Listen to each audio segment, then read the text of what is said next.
It's time for Grizz Beat, a full court press of highlights, insights, news, and scoops covering the Grizzlies and the NBA. Catch up each week on the latest Grizz buzz with regional and national insiders locked in on our squad. Running point from Grind City Media Studios, our host, Jarvis Greer. Hey everybody, we're back at 191 Beale Street, the home of the Memphis Grizzlies. FedEx Forum just right out the window over there, looking pretty good as we re-energize and regroup for the offseason here on Grizz Beat. I'm your host, Jarvis Greer. As always, a great panel with us. We got the Mr. Do Everything at Grind City Media right here to my left, Lang Whitaker. Hey, Lang, Jarvis. you looking good? You got the retro Memphis State on there. Did How it for about a year. that? Yeah, that's what just my for degree says, by the way. It says What's Memphis that, State. Yeah. But, I hope it doesn't say 1912 on No, it. it doesn't say. I am old, but I'm not quite that far I didn't down the line. Yeah, and also joining us, the guru of Grind City Media himself, the great Michael Wallace, as my grandson says. You look like you're rested and you finally come over the playoff lack of the Grizzlies in it gloom. Yeah, man.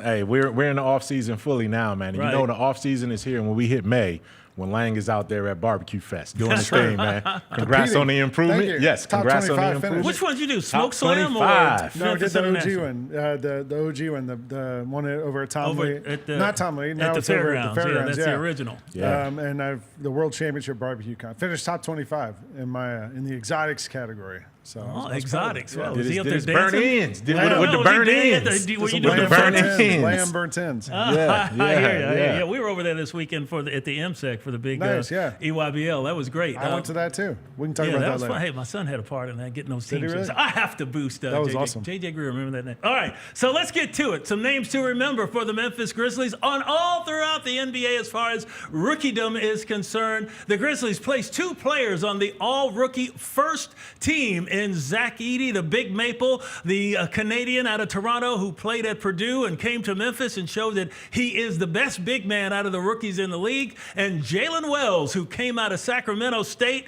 and then Washington State. Nobody knew about him except the Grizzlies. They picked him in the second round, and wow, he becomes all-rookie first team. What a great addition for the Grizzlies. Not the first time they've done that either. We'll talk about that in a little bit. Here is a look at the all-rookie team. Of course, Stephon Castle from San Antonio, he got the Rookie of the Year, and well-deserved. You see Zach Edey there. Also, Zachary Arisha, I think, who was up there at the #1 pick. He is on the all-rookie first team. Alex Sarr, the Washington Bullets, and Jaylen Wells, all looking really good as they represent the 2024-2025 Kia NBA all-rookie team. Of course, we focus on the rookies here from the Memphis Grizzlies. Here's what they had to say as they evaluated season numero uno with the Grizzlies in the association. Here's what they had to say.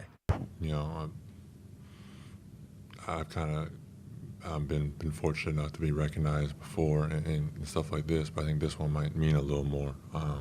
You know, there's a lot of people that get paid a lot of money that said a lot of things about me and how I was going to be in the NBA and what type of player or what type of future I was going to have.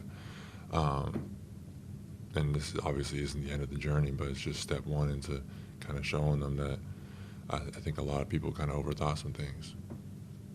I wanted to surprise myself just because I was, with myself doing the work day to day.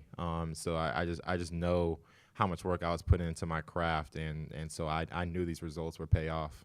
I'm definitely just kind of surprised on how much the coaching staff just embraced me and allowed me to, go out there and mess up, make rookie mistakes, and just still keep me out there. Obviously having to guard the best players, didn't always have the greatest day guarding them, but very next game they're going to throw me out there and do the same thing. So I'm really just more proud of that. And as far as the Rookie of the Year thing, wasn't really aiming for Rookie of the Year. Was more trying to win. Obviously I wasn't really able to do that towards the end of the season with the injury, but so I think I accomplished my goal, was just trying to help this team win in as many ways as possible. Something, he was with himself. That's quite a quote there from Jaylen Wells. And of course, the Grizzlies, as they've done, they've gone with experience when they picked a lot of players. Both these guys are multiple-year college players. 4 years for Zach Edey, 3, I believe. Well, you can't 4 counting his junior college days with Jaylen Wells as they come to Memphis. And guys, what do you think now? We've seen what these guys can do in the rookie season. We've seen Jaylen Wells already in the gym working out after that fractured wrist he suffered in game number 79 of the season. What do you think, Lang Whitaker, that we can look forward to? Let's first talk about Zach Edey, the big man, Big Maple, and what he did in getting himself to the point where now he is recognized as a force to be reckoned with in the paint for the Grizzlies. I think you have to look at Zach Edey's season as almost 2 different parts, because the first part wasn't 50-50, but the first 2/3 of the season when Taylor Jenkins was the coach, he was kind of asked to play a different role than he'd ever played in his life. He was out on the three-point line. He was, taking three-pointers, playing out on the perimeter. And then when Coach Isalo took over, he was able to kind of play, I think, more of the style he was used to playing. More of a pick and roll, setting screens, rolling, getting to the rim. You saw him, as he likes to say, headhunting a little bit, right. Trying to set screens, and then making an impact inside the paint too, blocking shots. And getting a lot of offensive rebounds. So I think from what we saw at the end of the season, and knowing that Coach Isalo is now the head coach and is going to be running his system fully, I think for next season, it feels like you got to feel pretty good about what Zach Edey is going to bring. Yeah, I mean, when you look at the draft class as a whole, too, you talked about Zach Edey, but then you talk about Jaylen Wells and also Cam Spencer. Yeah, all 3 of those guys are going to take the next step, right? Ideally, and one of the things that we can kind of pontificate on is, in an ideal world, if the Grizzlies are going to use that mid-level exception, is there a scenario where a Jaylen Wells comes off your bench and boosts your bench as opposed to having to come back in and start? So, I don't know if he's going to start 74 games next year. It certainly is something to think about, but how do you best position them if they're going to be in a win-now situation? So all of them have some – I think all of them will be elevated in terms of their role and what's expected, but they can be used in sort of different ways. I think the thing about Jaylen, too, is if you ask him to come off the bench, he'll be okay with that. Yeah. He said, he didn't care who wins Rookie of the Year or anything. He just wants to win. And I think if you give him a role and you say, here's where we can, best maximize your ability, and he understands that, cool. He'll do whatever he's asked to do, and I think that's what makes him, not only such a good player, but such a good teammate. Well, he was never expected to start because you had a player that the Grizzlies brought in that they were expecting to start. And then when they say be ready, when your number's called, you got to be ready. Well, he was ready. And he played 74 out of 79 and would have played more had he not gotten injured on the road at Charlotte. But looking at those guys, Zach Edey's going to be the starter again, I do believe. I think that's the way it's going to go. And Wells, whatever happens with him, but Cam Spencer might be the wild card in that group because he has shown that, and he was picked out by Zach Kleiman as being a grizzly bear, I think is what he called him. And even though he doesn't have the height, may not have the athleticism, but he ain't afraid to shoot the doggone thing. And he gets his nose into, he's one of those guys where, like, I play football, okay? They say, well, he's got football speed. Cam Spencer has basketball sense on the court. It seems to be in the right place at the right time, either disrupting something, making Kevin Durant mad enough to want to kick him from behind and all kind of things like that. And that, he's just a basketball player. And you as we've seen in these playoffs, you got to have a basketball player. You mentioned that EYBL thing in Memphis this weekend. I went down there.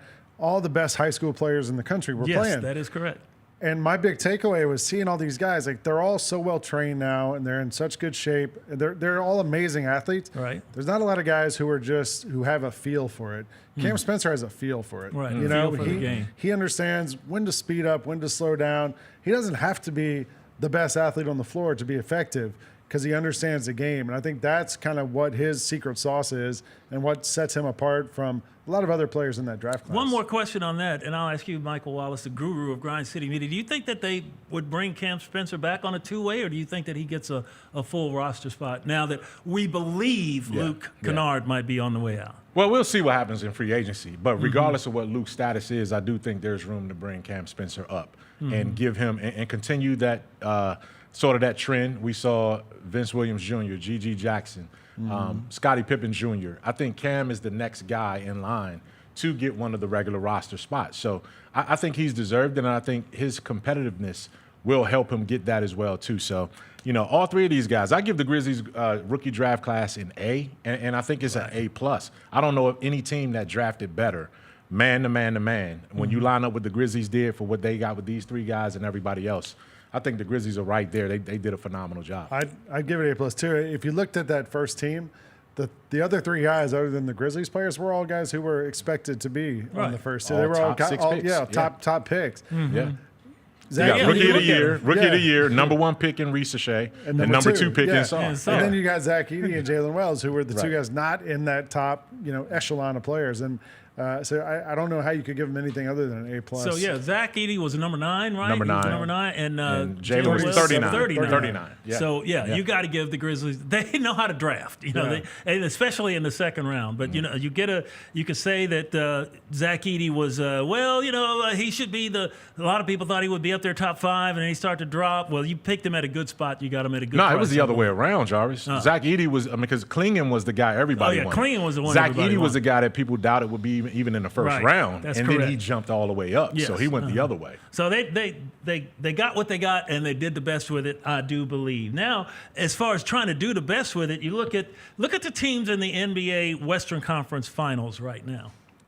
And you see who they are, and in the Eastern Conference Finals. OKC, they're up there. And then the Minnesota Timberwolves, who have the second highest payroll in the NBA at more than $200 million. They are in there against OKC, who is down there just ahead of the Grizzlies as far as the payroll is concerned at about $169 million. They are the outlier in this. And in the East, it's the Indiana Pacers and the New York Knicks. And you see Jalen Brunson there, who I'd picked to be on the first team. We'll talk about that also. But, going against Tyrese Halliburton and the Pacers. And, these conference finals, just really quick, a quick flash on what you think about this matchup, Final Four. Lang Whitaker, start with you.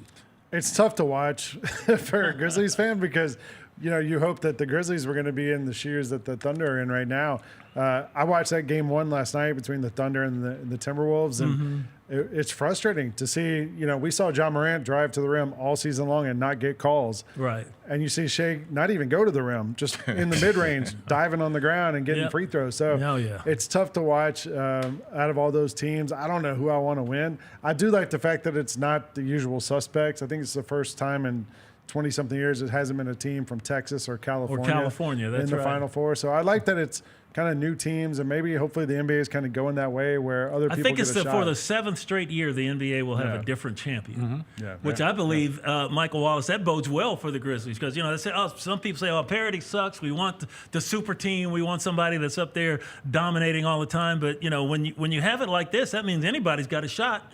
Why not Memphis? Well, here you are. I heard a stat earlier today driving into the office, and 14 different teams have been represented in the conference finals since 2020. 14 different teams, right? And then you're going to have a 7th different champion. So there's a lot of parity. A lot of teams are getting some opportunities to do some things. And you just have to wonder, man, at some point, the Grizzlies have to crack that Final Four in the Western Conference, and hopefully it's sooner rather than later. Yeah, you got to hope that. And with the way that that these things are rolling out here, the Knicks are the only one that's like the super big market team that's in there. Minnesota's got 4 million people. Indianapolis is a little bit bigger than Memphis. And then New York is the biggest city in the country with more than 8 million. Yeah. But they hadn't been in 50 years. My biggest, when I got into basketball, NBA basketball, was Willis Reed coming out of the tunnel. Yeah. You guys probably don't remember. You might, Lang, but that was 73, when he was hurt coming out against the Lakers. I did live in New York City for 16 years and covered the Knicks a lot. But 1973 wasn't one of those years. That wasn't one of those years. But I did cover a lot of Knicks games and was there for a lot, and have seen the fan base there go through this for the last 2 decades. And the only time I can really remember there being this kind of level of hope and excitement was Linsanity. When Jeremy Lin was had that there. 2-3, and that was 2-3 weeks. That wasn't even lasting months at a time. Right. And that was when the Knicks were fighting with the cable station, so the games weren't even on local TV. So people were just kind of hearing secondhand about what Jeremy Lin was doing. So right now, I think what's going on for the Knicks, it's great for the city, it's great for the Knicks. I'm kind of, I think, rooting for the Pacers out of all these teams because they're the smallest group and kind of the one who's been overlooked the most out of nobody's, all these even though they teams. got pretty cool uniforms. Those new Pacer City uniforms they have this year are pretty cool. But, nobody's thinking about Tyrese Halliburton. Nobody's thinking about Pascal Siakam, although he's been there and done that. Miles Turner, Nembhard, a bunch of guys. Yeah, they got a bunch of guys that can play, but they are the forgotten team. But I'm going to have to tell you, from the East, it's a sentimental thing with me about New York, not just because I hate that they're a big market, because I generally don't like big market teams because they get everybody wants to go to well, for the past 50 years, nobody's wanted to go to New York. Nobody's wanted because it was an S-hole, basically. The teams weren't any good. And now that they're good, and you see all the fans, they've had fans forever. It's like the Golden State. No matter if they were good or bad, the fans were always there. And, the Spike Lees and the guys you see in the crowd, they have been diehard Knicks fans. So I'm happy for them, I'll put it like this. And do you have a sentimental favorite, Michael Wallace? I know you're very crusty in the heart there when it comes to these kind of things, but what do you think? No, I mean, I want to see Oklahoma City and rewarded for being great, right? Yeah. I watched them all season long, and I've watched them, and I've been skeptical of them all the way through, and I'm like, they got to do it in the playoffs. They got to do it. I really respect what they did against the Denver Nuggets. I really thought that they took a strong punch on the chin and showed some resolve. They showed the ability to come back and be dominant. And the way that they've built their team, the way that they've coached their team, the way that their stars are stars, the way that their role players embrace their roles, the way that they, added Isaiah Hartenstein and also Caruso. Like, these guys, this is a grown man team right now. Right. And they're still one of the youngest in the NBA, right? So from the front office to the leader in Shai Gilgeous-Alexander to the role players to the way that they execute and play together as a team, that's the quintessential basketball team. And one last quick thing, I was thinking, who do they remind me of?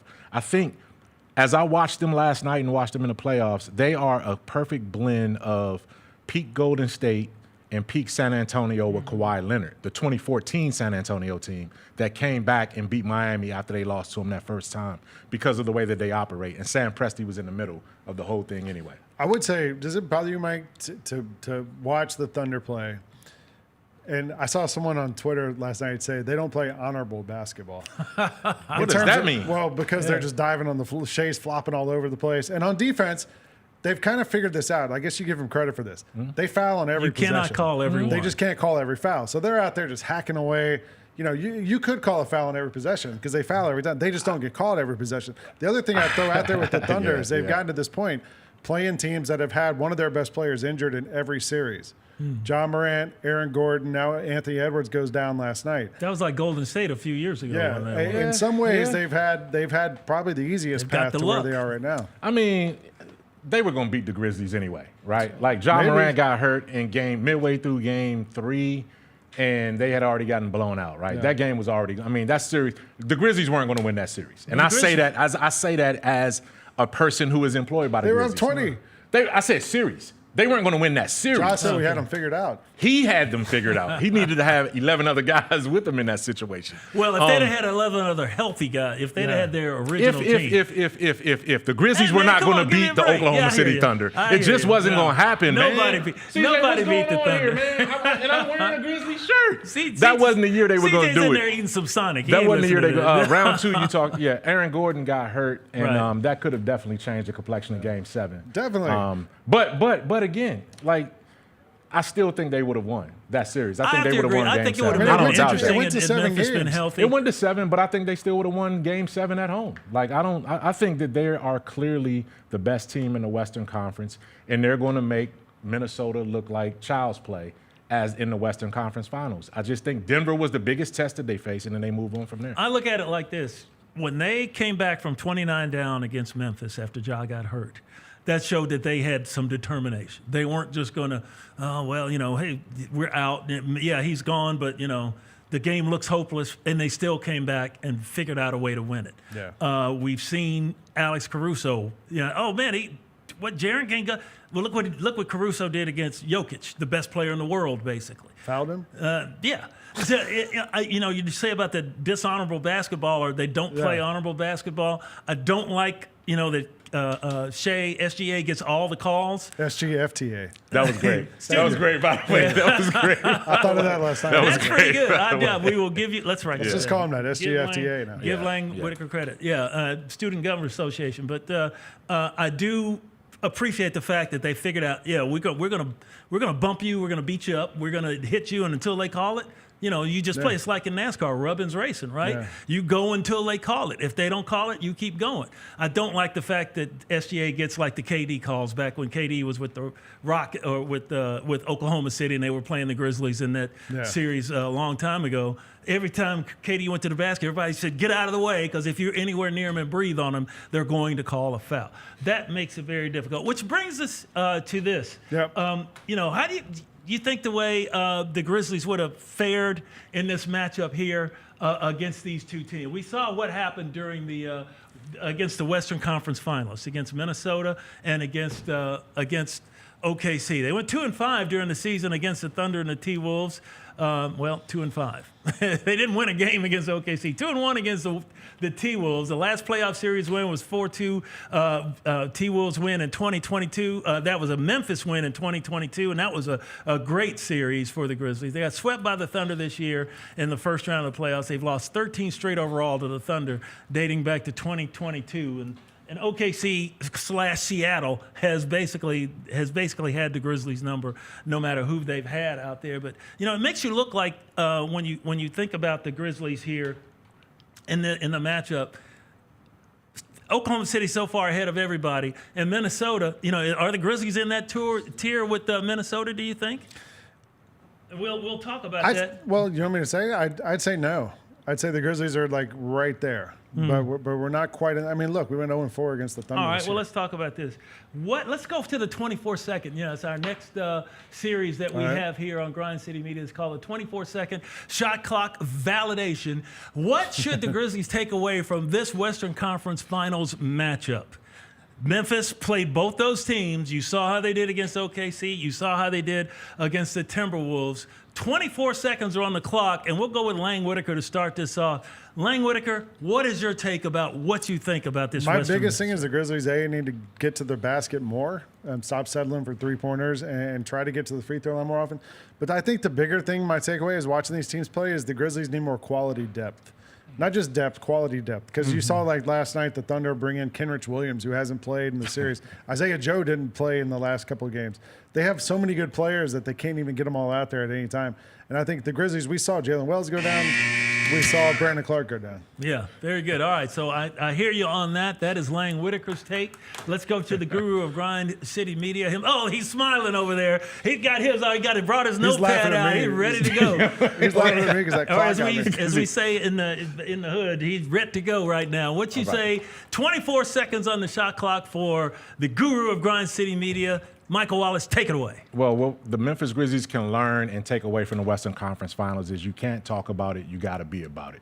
You can't talk about our opening window, our championship window. You have to execute. Minnesota has gone 2 straight years to the Western Conference Finals. They were the last team you beat in the playoff series. Oklahoma City Thunder, you weren't even close where they are. It's time to put up and stop talking about it. Put up or shut up. It's time to do it.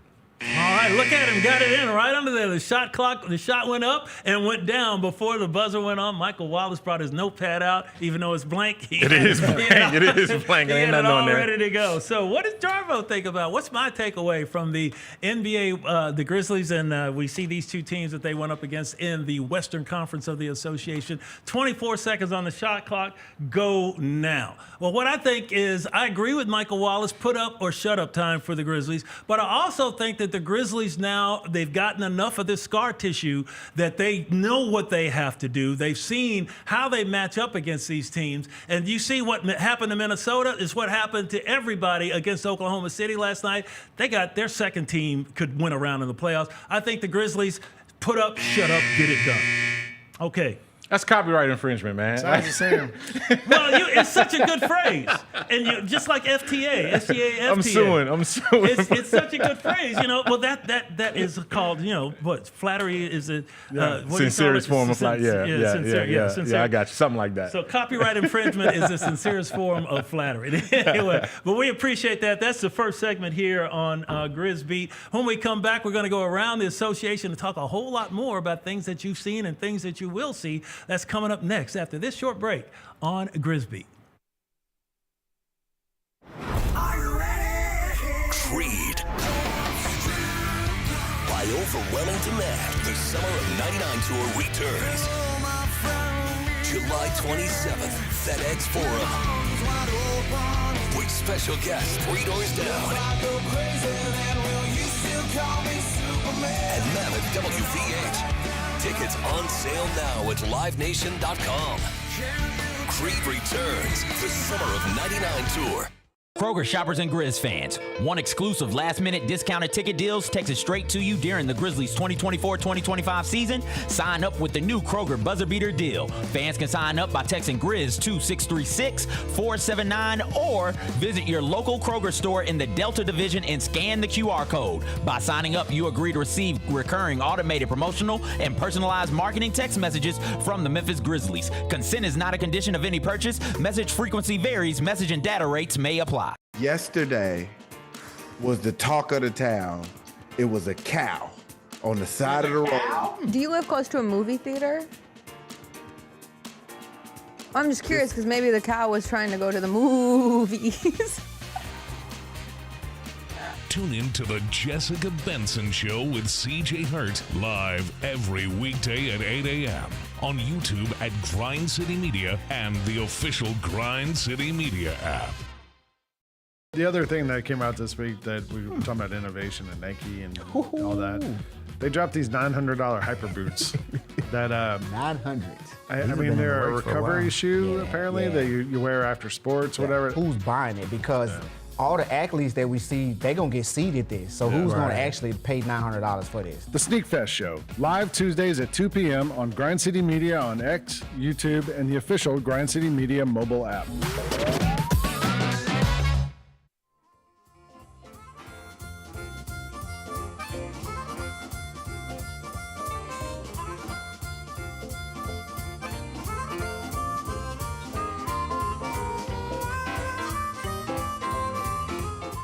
Junior Grizzlies basketball camps presented by Ortho South are back for their best summer yet. Register your 6 to 14-year-old hooper for one of our summer sessions to hone their skills and experience all the fun and excitement of an NBA team. Campers receive specialized training from Junior Grizzlies coaches and swag packs. Register your youth player now for any Junior Grizzlies summer camp presented by Ortho South, and you'll be entered to win an autographed Nike Ja 1 shoe. For more camp information, go to grizzlies.com/Junior Grizzlies. Welcome back to Grizz Beat. We're normally doing the show. We usually hop around the NBA, but the Grizzlies have been busy over the last couple of weeks in the offseason. We wish they were on the court back here hosting home playoff games, but that doesn't mean that they're not having an impact, getting better, and looking forward to what's going to happen next season, coming back as a better team.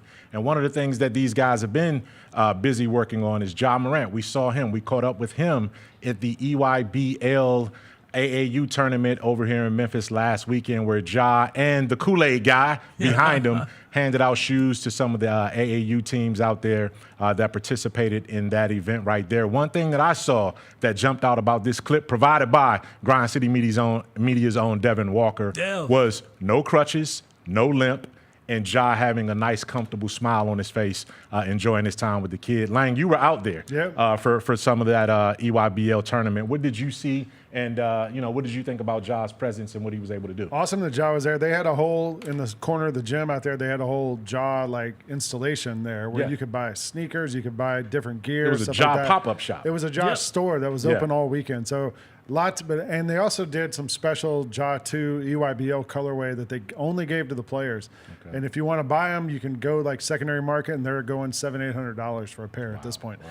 But I thought one of the cool things was all the different NBA people who were there, from current players. Chris Paul was coaching a team. Kenny Smith was coaching a team. Akeem Olajuwon was there, just in the stands. Yeah. Lots of former players. Jermaine O'Neal, just random Jamal Crawford guys. was coaching the team. Jamal Crawford was there. Zach Randolph was there. Jason Richardson was there. Okay. Tons of NBA guys who were there, and every college coach. Matt Painter, Purdue's coach. Tom Izzo, John Shire, like pretty much any coach there was there scouting too. One of the things I took away, I saw one of the teams play, and Jason Richardson's son, not Jace Richardson, he has another son who's in high school.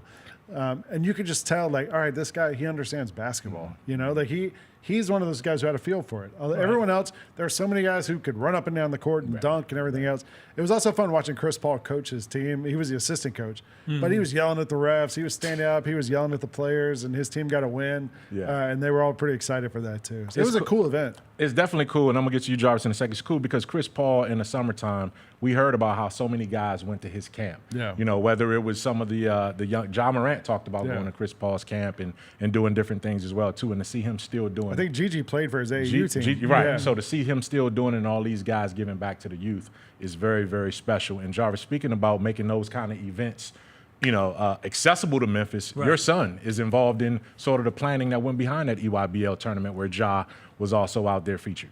Yeah. My son works at the basic Chamber of Commerce, Memphis Tourism, and part of his job is matching teams with cities and events. And so he was able to, and having a big Nike installation here helps out, of course. And getting those players, 207 teams here. That's the largest event Nike has put on anywhere in the country at any time. All right here, all out at the MSEC, Memphis Sports and Events Center. And you talk about basketball heaven. I mean, if you just wanted to go out and see, who's going to be next, who's got next, as we all put it. I mean, they were all there. All the coaches were there. And, one thing you were talking about, the Ja pop-up shot on those Nike 2 colorways, the Kool-Aid edition. They come in a Kool-Aid can. Yeah. Like, the Kool-Aid mix. We all remember that. Oh, I need that Kool-Aid in the summertime. And it's got, like, instead of having ingredients on the side, it's got all kind of things, Ja's accomplishments. And there was one kind of thing that says controversy. Well, maybe. But then, but the kids all flock to that. Well, kids, they're all pros now. They're all pretty much getting paid. But, I mean, just to see that amount of talent there in that one building. I mean, there's like 18 courts. They're all going all the time. And, this is there's 4 big events on the Nike EYBL circuit. That's replaced AAU now. Yeah. The thing about it is, like Nike, Adidas, the New Balance, they all have their own circuits. Nike's the biggest one. Yeah. And they were here in Memphis this week. There was the 17s and 16s.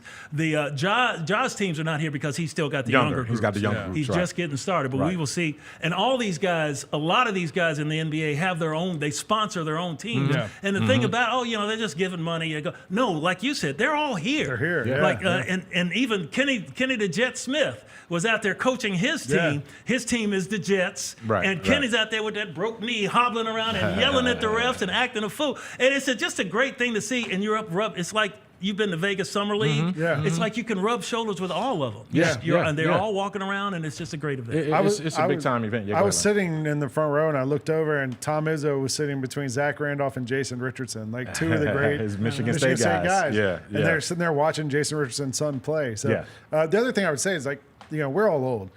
Kids, like my son, your son probably, like, my son knew all these players.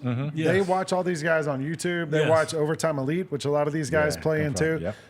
So my son knew, he and one of his friends from school knew they had told me about it. I didn't know this thing was even happening. Yeah. They're like, can we go see it? So we went and just bought tickets, walked in. It was cool, wasn't it? Yeah, it was awesome. And Team Thad, the Memphis team, Thaddeus Young, who's a journeyman NBA player, went to Mitchell High School. And his team, his older team, went 3-1, and his 16-year-old team went 4-0. And then you get points as you go along, all heading up to Peach Jam in South Carolina, which is the culmination. At the end, right. And you talk about all these guys having teams. I know Ja has a youth team.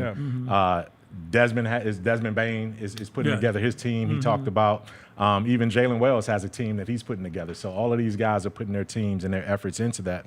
Another guy that's been busy over the last couple of weeks is GG Jackson. We talked about how this hasn't been the kind of season that we expected from him or he expected from himself. GG has some injuries that he dealt with, but he's already back in the gym, back on the court. His trainer put out this video showing GG getting some work in right there. And guys, when we think about GG Jackson, we had such lofty expectations coming into year 2. He didn't meet them because of the injuries, and he never really found his way with this rotation. But this has to be a major offseason of not just basketball development for Gigi, but also maturity. Jarvis, I'll start with you. What do you see in terms of Gigi and what he needs to do to come back for training camp in a better spot than what he left at the end of the season? Well, first thing is the overall picture. It is tough to watch somebody grow up right before your eyes. You know, Gigi came in as a 19-year-old. He just turned 20. He won't be 21 until, deep into the season next year. And you're trying to put that maturity on somebody who spent kind of a rocky first year in college basketball at South Carolina after having just, saying, all right, I'm going to go with my class. No, I'm going to jump out early in high school, and then saying, okay, you're going to go out here with a bunch of 27, 28, 30-year-olds and beat a man. It just doesn't happen. Some guys can do it. Some guys, it takes a little time. The biggest question is, will the Grizzlies give Gigi Jackson that time, or will they put him on the shopping block, to see if they can get something else for him. But I think Gigi has shown he's got the talent. He's shown he's got good moves, but being able to take, okay, you're going to sit this game. Somebody else is going to play in front of you. You're going to have to play defense now. You're going to have to snot coming out your nose, everything on the defensive end, and you're going to have to learn where you're supposed to be and be there. Not my bad, no, my bad. No, my bad's over. Now, he's going to be going into basically, this will be his third year? Yeah. And and it's tough. Watching somebody grow up right in front of you and having to do that under this spotlight. But, he's a very nice young man. You would be proud to have him come and date your daughter if it came down to that. But I don't know, but you got sons, so I don't know if you want him to come around your house. But it's like he's a good kid, and you root for good kids. He does live around the corner from us. Okay. But I would say, watching the EYBL this weekend, you see all these kids, and a lot of things are just handed to them. Yeah. They're so athletic, and now they're, like you said, they're professionals basically now. They're getting paid at that age. They're getting free shoes. They're getting all these trips to places. They're getting to play against, coached by Chris Paul and all these other guys. So I think a lot of times when you're younger and you're that talented, a lot of things he handed to you. And now Gigi's at the point where he's got to work for it. Right. Where he's going to have to show people, hey, I put in the work. The one thing I loved about those clips we saw, and look, I've seen clips of everybody in an empty gym. Like, I can look like an all-star if you edit it the right way in an empty gym. You got to get the thin filter out. But those were Gigi's, not all those shots weren't three-pointers. He was driving to the basket. He was shooting mid-range shots. Like, he seems like hopefully he's working on those type of shots where he's not just, going to be in the corner. But more than anything, like you said, Jarvis, defense is what's going to earn you playing time in the NBA. All these guys know that. That's anybody can score in the NBA. Right. Can you play defense? Everybody can score. Can you be part of your team concept? And I think that's what we need to see from Gigi going forward. And we saw it. And the guy that basically took his job or took the job, Jaylen Wells, came in with his head down. He wasn't known as a perimeter defender in college. He was known as a knockdown shooter. And he's not as athletic. And the thing about as it is that he took on a role that the coach needed him, the team needed him to play. And he did it and said, all right, I'm going to take my lumps. And one of the things that was remarkable about what Jaylen Wells said, during the comments that we played earlier was that, the coaches left me out there to mess up. And they kept coming back to me. You know why? Because they trusted him. And that's the thing Gigi has to build is trust. Right. We know you're going into the gym and putting up shots. But are you working on your defense? Are you working on that tenacity that has to come with being a relentless professional? Every play relentless. So that's what has to happen for Gigi, and he needs to do that this summer and come back next season. And we need to say, damn, we don't recognize Gigi, right? That's what has to happen. Hopefully from he's that healthy standpoint. coming into next season. And hopefully, Will he be in the summer league? Will Gigi be in the summer league? It's optional for he's going into this third year, so I'm sure that will be a discussion. They haven't made that decision yet based on that. And circling back to Jaylen Wells, this is a guy, when you talk about what Jaylen Wells has meant to this organization already in his rookie year, he stopped by our Grind City Media studios earlier today to join the Gary Parrish Show to talk about his view of the NBA playoffs and what it's like guarding Shai Gilgeous-Alexander. And a lot of it last night was Shai Gilgeous-Alexander. The way he was getting foul calls became a topic of discussion both during the broadcast and on social media. When you were guarding him, how difficult is it to avoid either fouling him or getting involved in a situation where the officials believe that you fouled him and blow their whistle, because he seems to be elite at that? Yeah, and I think that's where it starts, just you even thinking about it. Right. The fact that you're thinking about, he's probably going to get a foul call right now. So you're kind of playing less aggressive. You're playing less physical. Now he's just scoring easily. Now, you're trying to overcompensate for one thing. And then, he knows how to just capitalize on anything you do. So I feel like it starts mentally just knowing that, if you're a little too physical, you might foul him, and he's going to draw the foul. I applaud him for it. It's genius, honestly. Maturity, you see the new hairdo, right? Yep. I think he might have lost 3 or 4 inches off of that 6'7" frame because he doesn't have the fro. But you see him also in the gym. What I notice about this clip, no wrist brace. He broke his right wrist. Mm-hmm. He's been working on his left hand exclusively, and now you're seeing some of the things, the agility and the flexibility coming back as he does his workout in a video provided by his trainer as well, too. So good to see Jaylen Wells both in studio here and also in the gym. What is his next step, Lang, in terms of what you want to see? I don't know. I think I need to get a trainer, though. Everybody's got trainers. Everybody, What's going on? Jaylen's dad tweeted this morning that he's now have no restrictions. He's completely cleared to go, and he said, praise the Lord for that. The only thing that I saw from Jaylen during the season was he's not as athletic as a lot of the guys he's playing against. I don't know if you can, that's just you're born with it or not. It's not something you can go in the work gym. On athleticism, you can't train to be athletic. But I do think the best thing he's going to get is reps and having more time to play against those guys. Like we said, he kind of got thrown into this role as being the defensive stopper, and he embraced it and did what was asked of him. I'm sort of curious how Coach Isalo is going to utilize him next year. We talked about maybe he comes off the bench, maybe he starts, who knows. But I think, from what we saw from Jaylen this year, Jarvis, the way he embraced what was asked of him, the way he excelled at it, I feel pretty good about whatever happens next season with Jaylen stepping in here. Yeah, I can't. It's like he's a guy that okay, Jaylen, go do that, and he goes and does it. Or he's going to try. Yeah. He's going to do his damnedest to get out there and get the thing done. And when you look at Jaylen Wells as opposed to Gigi, Gigi has all the talent. He's long, he's athletic, he can jump and run and do all those other things. And Jaylen, the way he came up is a totally different path he took to get here. So he already knows how to work and how to, roll your sleeves up, pull your pants up, and get down dirty with it. Next step for him is, okay, let's put it on the floor and go to the hole more. You don't just have to be the 3-and-D guy. See if you can get in there and get you a couple of tip-ins, get you a couple of some mid-range shots, because we know he can shoot. As courtesy of Michael Wallace, the guru of Grind City Media, who I believe it was in September of last year, one of our shows, he said, he will be the best shooter. He will be the surprise shooter. And you saw he knocked down more three-pointers than any of the rookies, 134, 38, I think, 38, 138 during the season. And so he can shoot. Let's see, okay, make that pump fake and go in there and get you. And maybe you get fouled.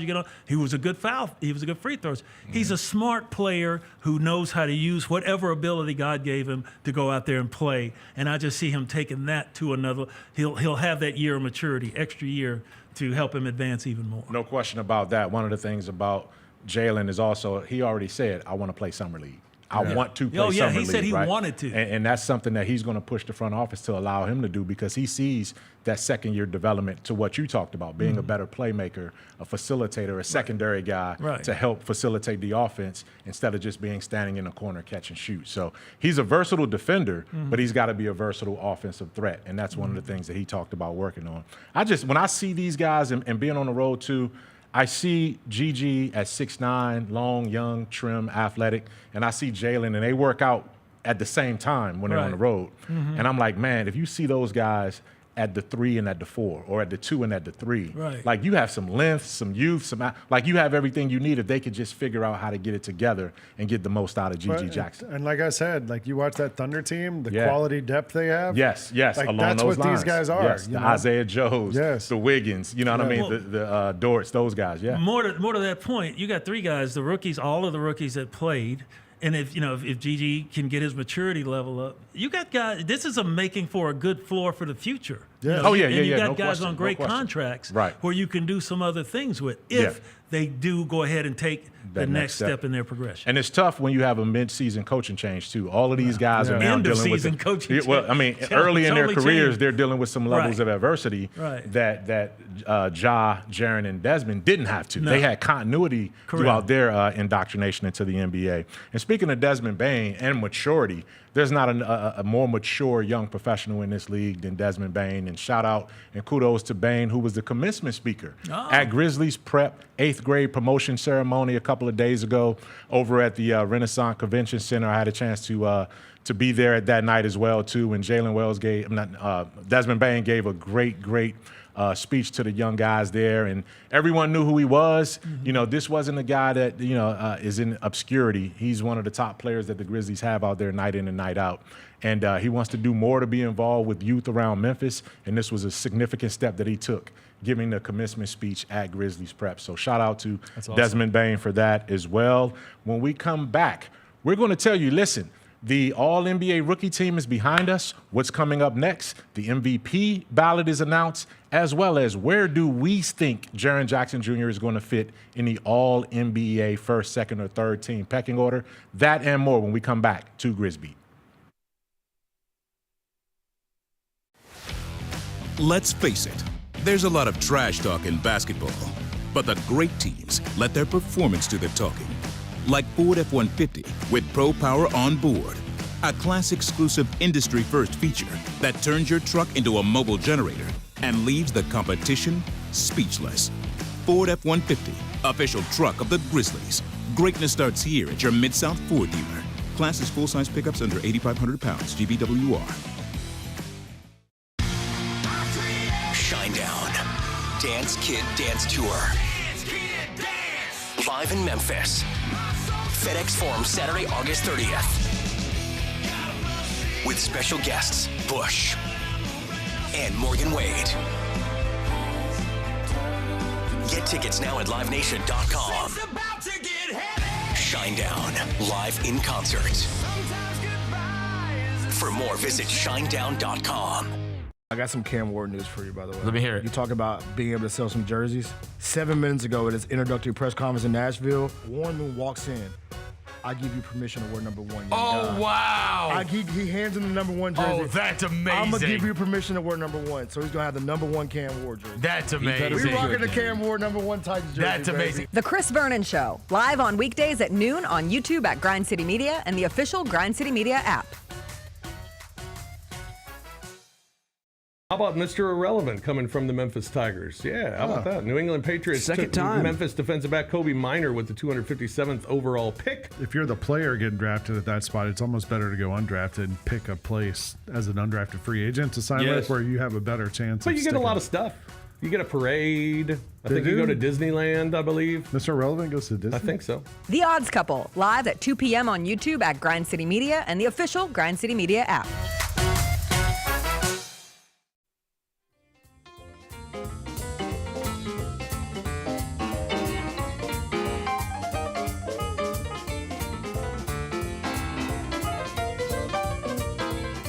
Hey, Grizz fans, experience the historic 25th season of Grizzlies basketball right here in Memphis by becoming a Grizzlies season ticket member today. Achieve MVP status and receive exclusive benefits, savings, and event access. You want to have it 25 years right here in the Bluff City, right here at the Grindhouse, and you can be a part of it. For more information, visit grizzlies.com/season tickets or call this number 901-888-HOOP. That's 901-888-HOOP. Ready to hoop more here on Grizz Beat in our final segment. Yeah, everything, and we've gotten the rookie class out of the way. Now let's talk about All NBA. There are 3 teams in the association that will be named. We don't know when yet, but it is coming up soon here for the playoffs end. All NBA, first team, second team, and third team. Will Jaren Jackson Jr. be a part of it? Well, I tell you what, let's go around the horn here and see what our panel thinks of first, second, and third team. We're going to start out with Lang Whitaker, who's all over, does everything here at Grind City Media. Who do you think? What's your list for first, second, and third team? Throw it up there, Jaylen. Here's my 3 teams. My first team, I have SGFTA, Anthony Edwards, Tatum, Giannis, and Jokic. Second team, I went Jaylen Brunson, Steph Curry, Donovan Mitchell, Tyrese Halliburton, LeBron. 13, James Harden, Cunningham, Jalen Williams, Jaren Jackson Jr., and Alperen Şengün. Defend yourself. I don't know who am I defending against. Like I feel like I don't. This team seems pretty good to me, and it feels like I went through. I tried to reward teams that won and have their players on there, teams that were good all season. You know, I actually talked to Jaren about his chances of making All-NBA when I did the Slam cover story on him toward the end of the season. He was like, I feel like I've played at that level this season. He kind of tailed off a little bit at the end of the season when teams started double teaming him and figuring things out. And that was the one thing he had told me he wanted to work on was taking on double teams, passing out of double teams, and making those reads. But I think I represented all the best teams in the NBA here with my teams, and I'm good with it. Is anybody I left off? I don't think so. I think we got to say that the 65 game limit. Yeah, there are rules. You have to play 65 games, and it's also positionless now. So you don't have to have 2 guards, 3 forwards, whatever. It's just 5 players. So. Okay, so that's a good list. I like that list. What about you could have Brunson on the first team. I could see that argument, but I feel like he's such a poor defender. He's a minus defender, and Anthony Edwards actually tries on defense, so I put him on there ahead of him. All right. Let's see what the great Michael Wallace has to say about his list. Good list. Listen, he's being nice to you when he starts saying that. Good list. The thing about it is that the 65 game plateau took out some guys, right? Yeah. So when you think about it, these guys, before I even get to my list, weren't even eligible, right? Anthony Davis, Luka Doncic, Paolo Banchero, Joel Embiid, Kawhi Leonard, Jaylen Brown. Like those guys, that's 6 guys right there that would have moved some guys completely out of the equation. If they'd have played there. Had they played, right? So when you look at where we are, this is an abnormal year. So we can go to my list right now. So I just wanted to paint that right there. SGA, Giannis Antetokounmpo, and Nikola Jokic are definites right there. I think that's pretty universal on all 3 of our lists. Jason Tatum had to be up there because he was on the second best team in the East, and he's the best player, the best statistical player on that team. He's first team to me. And Donovan Mitchell was on the best team in the East right there. He has to have a representation based on the numbers that he put up. Second team, Jalen Brunson, Steph Curry, Anthony Edwards, LeBron James, Karl Anthony Towns. You know, that's a list that I like. It was hard. I had to move some guys around. LeBron James was a guy that I knew had to be second team based on where he was from that standpoint. And then third team, Tyrese Halliburton. I was influenced late in the season by him because he would have been left off my list. James Harden, Jalen Williams, Evan Mobley, and Alperen Şengün. Who's omitted from my list? Jaren Jackson Jr. And he's the man that works for the Grizzlies. But again, it's not a shot. It's an objective view at him because, again, if you don't have Evan Mobley on there, but you have Jaren Jackson Jr., that guy's the defensive player of the year on the second best team in the NBA. How does he not become All-NBA in that situation, right? He's not averaging but 2 points fewer than what Jaren is averaging, and he's put up better numbers across the board on a team that played far more elite. Alperen Şengün, the best player on the second best team in the West. And if you can't even include Jalen Green in that, you could. He played all 82 games, averaged 20 points a game on the second best team in the West. So there's a lot of competition there. I think this is going to be tough. And listen, I don't want to count Jaren's money, but I just think the combination of guys that deserve to be up there because their team performed better, it's going to squeeze him out on my list. I hope he makes it, but it's going to be tough. It's going to be tough, yeah. I would agree with that. Let's go ahead and take a look at Jarvo's list and see what the OG has to say. My first team, I got SGA, FTA, as you said. I put Jalen Brunson on first team because the dude is clutch. If you need a bucket at the end of the game, he is going to find some kind of way to get it there. Defense, may be questionable, but he's going to find a way to get it in the bucket on the offensive end. Donovan Mitchell, as you guys said, great scorer on the top team in the Eastern Conference. The Greek Freak, no question about that one. And, of course, Nikola Jokic, who could be the greatest player in the world. He doesn't have FTA by his name, but, he still is really, really, really good. The second team, Steph Curry, Cade Cunningham from the Detroit Pistons, from what he did in helping that team go from 14 wins to 42.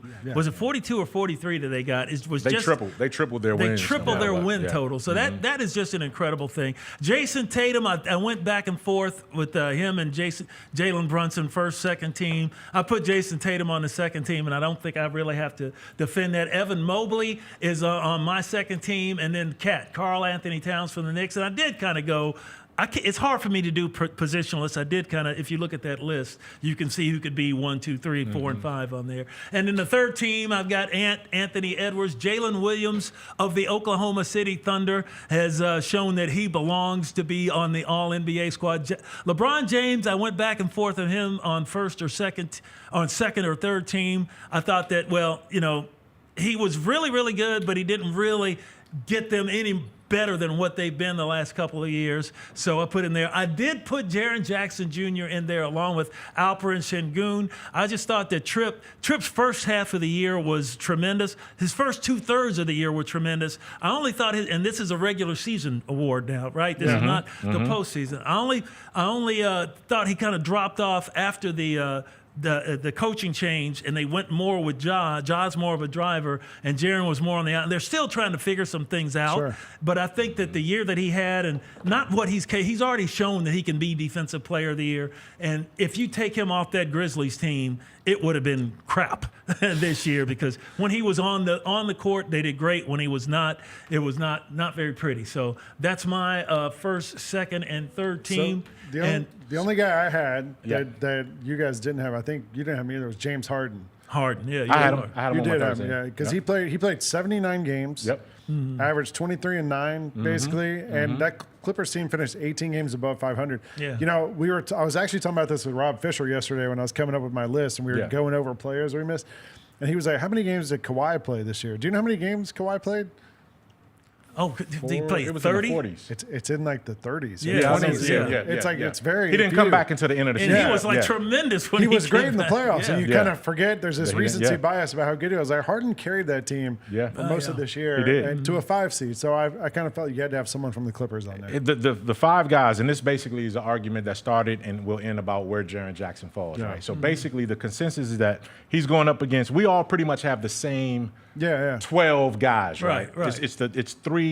The final 3, but these are the guys that he's competing against: Şengün, Cunningham, Jaylen Williams with Oklahoma City, James Harden, the Sabonis in Sacramento because of the production. What about Zubats? I don't think he'll get there from that standpoint. And the other guy. Here's the other guy, and he gets overlooked. But when you look at his statistics in his line, Trae Young. Trae Young averages almost 25 and double figures in assists. And he is that team. Like, his numbers stack up, and he plays almost every game. I think what hurts Trae Young is the fact I'm not arguing for Trae, but I'm just saying when you get into the weeds of what guys' numbers look like and what guys' availability looks like and all of those kind of things, those are the 6 guys that Jaren. What about Mobley? You didn't mention Mobley. Mobley made my list. That's why. Yeah, I'm saying, but to me, like, I didn't have Mobley on my list. Like, because if you're going to have 2 guys from teams. Right. Or certain teams, right? Like Jaylen Williams, does he make it if SGA makes your team? Does Mobley make it if Donovan Mitchell makes your team? Yeah. You know what I'm saying? Like, so to me, I put Jaren on there to represent the Grizzlies, and I didn't have a second guy from some of those teams. So I just think, I really like Trae Young, and he puts the numbers up. And I told for an All-Star game, the only thing is the team doesn't get any better. I'm just saying. Some guys look at availability, right? Some guys look at numbers. And he was available. Yeah, so how do you not? Dude, but here's the thing, and this is just a question. It's not my opinion. But if that's the case, though, Lang, how do you not have anyone from Houston? I had Şengün on mine.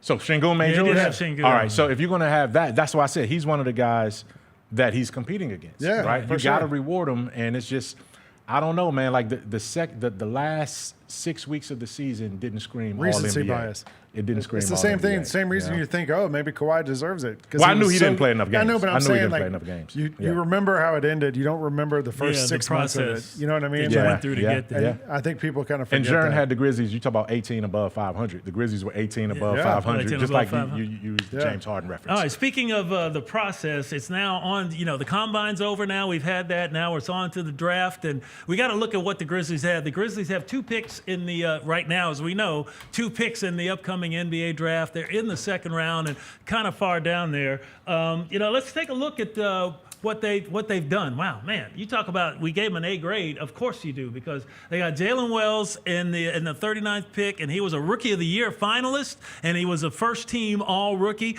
G.G. Jackson in 2023, he was a 45th overall pick. He got All-Rookie team. And 2022, Vince Williams, he was a 47th pick, and he was on the Rising Stars roster. 2018, wow, that's going back there. Javon Carter, he's still in the league with 32nd pick, and Dylan Brooks in 2017, the 45th pick. He was on the All-Rookie team. He was on the All-Nemesis team. But, he's crazy, but you got to have somebody like that on your team. The Grizzlies have drafted very well, but what do you think they're going to do now? They've got 2 picks late in that. What is it, Michael? 48 and 56. 48 and 56. You think they'll stay there? Will they move up? I would hope they the last thing this Grizzlies team needs is more young guys. So I would hope they either move them for a veteran type player, or draft somebody and stash them overseas. The draft and stash, because there's a lot of good players in the second round that you're usually able to get later in the draft. Get their rights, leave them to develop over in Europe, because this team doesn't need more young players on it. I don't know, Mike. What do you think that might do? I agree real quickly. I think they'll make one of the picks and then stash the other or trade the other. I think they do need to replenish the two-way situation. If Cam moves up, we don't know what's going to happen with Yuki. And then Zion Pullen is another guy I know they're high on, but he was a one-year two-way guy. So I think they want to replenish the two-way system, and then they'll figure out what happens from there. I think, with the Zion Pullen thing, that might be, do you need a third point guard, and they might keep him on the two-way, for that reason, because he's a good player. We've been down and seen the Hustle play. Yeah. Shout out to the Hustle in South Haven. He's a good player. Could they do that? Also, I think that I'm hoping that they try to package them with they could package them with one of their players or do a sign and trade with somebody. And here's a couple of picks for you. Because the draft and stash hasn't really worked out that well for the Grizzlies over the years. It's worked for the Thunder. That's a team that has. They know how. Well, that's Sam Presti, and he got Executive of the Year. We'll see what Zach Kleiman decides to do with that going forward. But the draft is coming up. That's the next big thing, All NBA, and we'll talk about that for you when we come back later here on Grizz Beat. We want to thank our panel for this week, though. Lang Whitaker from Grind City Media, yes, Mr. Sir. Do Everything with his Memphis State vintage T-shirt on, and of course the guru of Grind City Media himself, the great Michael Wallace. Michael, thank you for being here. Man, it's the off season. It's in full effect right now. Keep your thinking caps on and see what you think the Grizzlies are going to do. We'll tell you what we think when we come back on our next edition of Grizz Beat. See you then.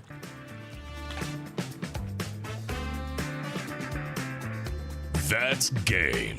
Thanks for running with us for another episode of Grizz Beat. Join us each Wednesday at Grind City Media for all the latest insight and analysis on the Grizzlies.